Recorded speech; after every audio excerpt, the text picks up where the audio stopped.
தரணி வாழ் தமிழர்களின் இதய ஒலி தமிழன் 24.com.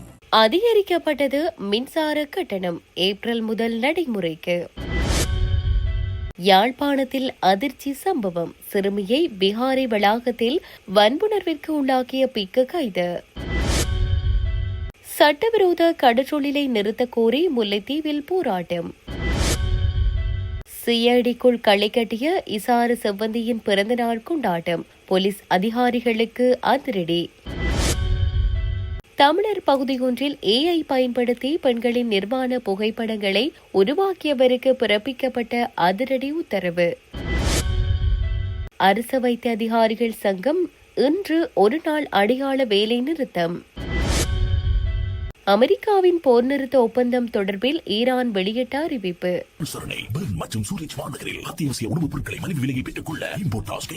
தொடர்பென விரிவான செய்திகள். 2026 ஆண்டின் 2ஆம் காலாண்டிற்கான மின்சார கட்டணத்தை அதிகரிப்பதற்கு இலங்கை பொது பயன்பாடுகள் ஆணைக்குழு ஏகமனதாக தீர்மானித்துள்ளது. இதற்கமைய மின்சார கட்டண திருத்தம் ஏப்ரல் மாதம் 1ஆம் தேதி முதல் நடைமுறைக்கு வருகிறது. இந்த ஆண்டின் 2ஆம் காலாண்டிற்கு அமைய 13.56% மின்சார கட்டண திருத்தத்தை மேற்கொள்ள இலங்கை மின்சார சபை பொது பயன்பாடுகள் ஆணைக்குழுவிடம் கோரிக்கை விடுத்திருந்தது. எனினும் தற்போதுள்ள நெருக்கடி நிலையை கருத்தில் கொண்டு அலகுகளின் அடிப்படையில் பல்வேறு கட்டங்களின் கீழ் மின் கட்டணத்தை அதிகரிப்பதற்கு பொது பயன்பாடுகள் ஆணைக்குழு தீர்மானித்துள்ளது. அதன்படி 0 தொடக்கம் 30 வரையான அலகுகளுக்கு 4.3% மின் கட்டணம் அதிகரிக்கப்படுகின்றது. இதற்கமைய 15 ரூபாய் மாதம் அதிகரிக்கப்பட்டுள்ளது. 31 முதல் 60 வரையான அலகுகளுக்கு 6.9% அதிகரிக்கப்படுகின்றது. இதற்கமைய மாதாந்தம் 45 ரூபாய் அதிகரிக்கப்பட்டுள்ளது. 61 முதல் 91 அலகுகளுக்கு 6.9% அதிகரிக்கப்பட்டுள்ள நிலையில் மாதாந்தம் 120 ரூபாய் அதிகரிக்கப்பட்டுள்ளது. 91 முதல் 120 அலகுகளுக்கு மின்சார கட்டணம் 7.1% அதிகரிக்கப்பட்டுள்ளது. இதன்படி மாதாந்த கட்டணம் 420 ரூபாவினால் உயரும். 180 அலகுகளுக்கு மேல் இந்த கட்டத்திற்கு அதிகப்படியான கட்டண உயர்வு அமுல்படுத்தப்பட்டுள்ளதுடன் மின்சார கட்டணம் 25% அதிகரிக்கப்பட்டுள்ளது. மாதாந்த மின்சார நுகர்வு 180 அலகுகளுக்கு குறைவாக காணப்படும் மதத்தலங்கள் மற்றும் தொண்டு நிறுவனங்களுக்கு மின்சார கட்டணத்தை அதிகரிக்காதிருக்க நடவடிக்கை எடுக்கப்பட்டுள்ளது. எனினும் அதே பிரிவில் 180 அலகுகளுக்கு மேல் மின்சாரத்தை பயன்படுத்தும் நிறுவனங்களுக்கு மாத்திரம் 9.6% கட்டண உயர்வை மேற்கொள்ள இலங்கை பொது பயன்பாடுகள் ஆணைக்குழு அனுமதி வழங்கியுள்ளது. யாழ்ப்பாணம் நாமற்குழி விகாரையின் இளநிலை பிக்கு ஒருவர் சிறுமியை துஷ்பிரயோகம் செய்த குற்றச்சாட்டில் கைது செய்யப்பட்டு நீதிமன்ற உத்தரவில் விளக்கமறியலில் வைக்கப்பட்டுள்ளார்.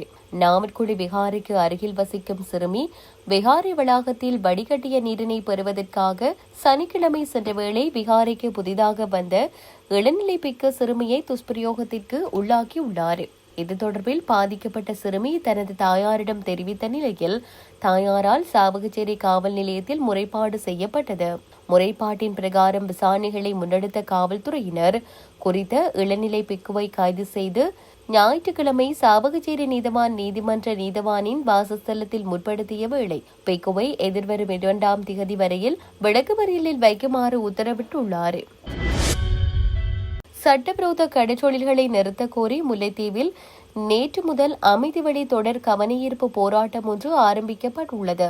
முல்லைத்தீவு கடற்றொழில் நீரியல் வள திணைக்கள அலுவலகத்திற்கு முன்பாக மாவட்ட கடற்றொழிலாளர்களினால் இப்போராட்டம் முன்னெடுக்கப்படுகின்றது.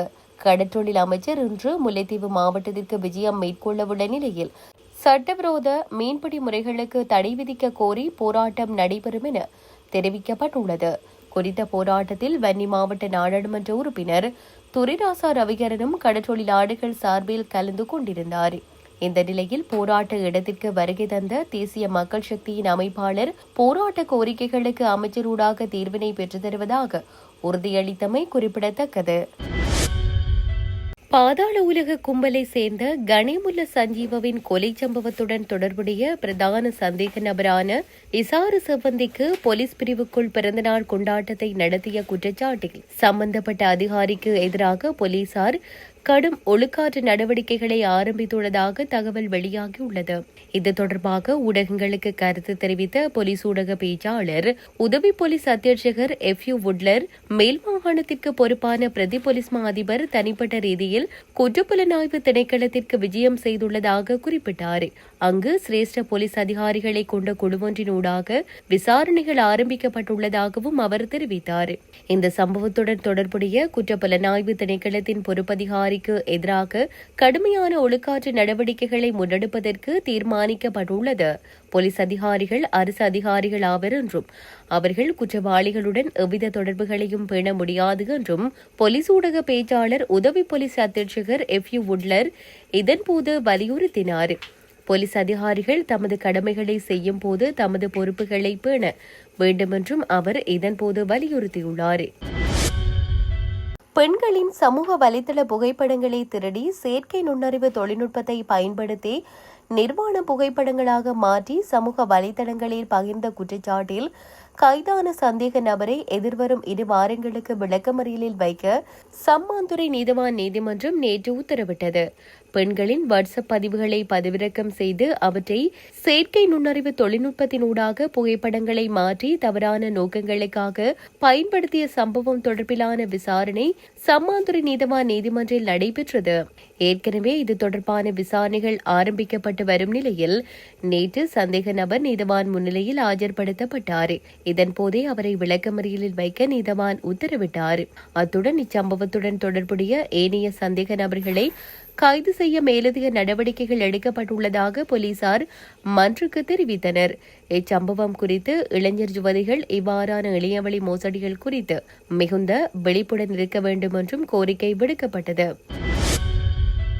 அரசியல் நோக்கங்களுக்காக தன்னிச்சையான முறையில் முன்னெடுக்கப்படும் வைத்திய இடமாற்றங்களுக்கு எதிர்ப்பு தெரிவித்து இன்று காலை 8 மணி முதல் 24 மணி நேர அடையாள வேலை நிறுத்தத்தை முன்னெடுக்க அரசு வைத்திய அதிகாரிகள் சங்கம் தீர்மானித்துள்ளது.